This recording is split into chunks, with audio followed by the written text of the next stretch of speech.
1867, the Dominion of Canada was formed. It consisted of 4 provinces: Nova Scotia, New Brunswick, Quebec, and Ontario.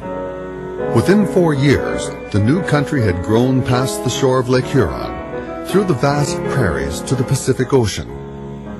The new country now stretched from sea to sea, but it faced enormous challenges. The nation was divided, not just by culture, traditions, and language, but also by geography. Something new was needed if the country was to unify itself and keep its claims in the Western Territories. Politicians would find the solution in a revolutionary piece of technology. They called it the Iron Horse.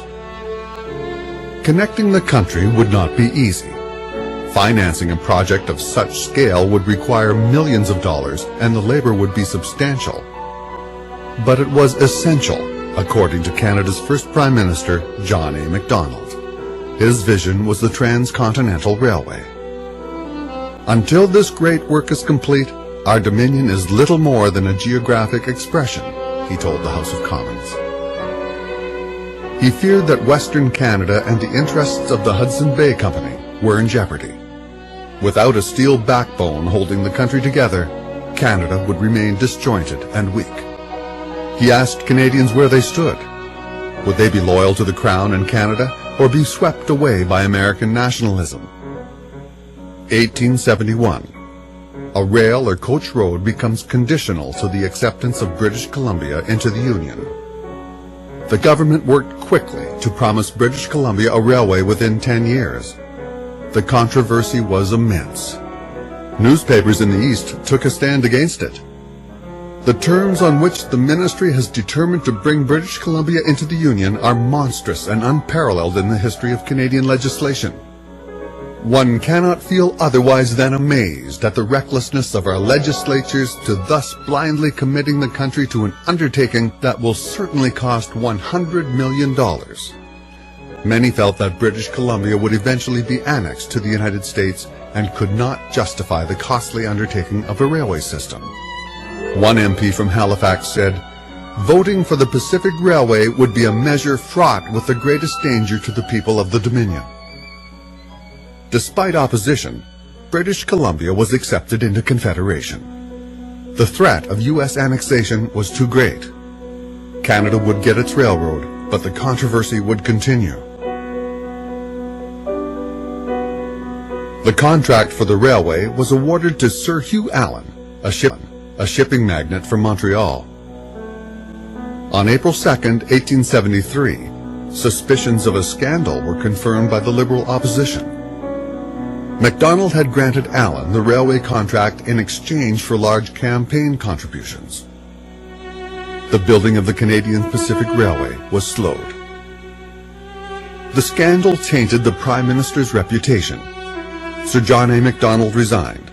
The unpopularity of the Conservative government led to a Liberal victory in the 1873 general election. Liberal Alexander Mackenzie became Prime Minister. North America was in the grips of an economic depression.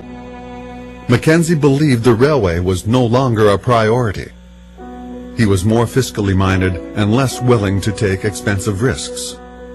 His administration would only complete 700 miles of the Canadian Pacific, hardly enough to keep the project on track. The slow progress resulted in British Columbia threatening to secede from Confederation. Canadians again began to fear for the sovereignty of Canada. During the 1878 election, they would call for action. Conservative John A. Macdonald campaigned on his new national policy. He also promised to complete the Canadian Pacific Railway. He told voters his policies would unify and protect Canada from U.S. annexation. They believed him, and once again he became the Prime Minister of Canada. It wouldn't be until 3 years later, on February 16, 1881, that the Canadian Pacific Railway was incorporated and construction began. The new contract was given to Donald Alexander Smith, a businessman with experience with the Hudson Bay Company. He would oversee the project from beginning to end. British Columbians embraced the coming railroad. One British Columbia newspaper, the British Colonist, exclaimed, "The railway is coming.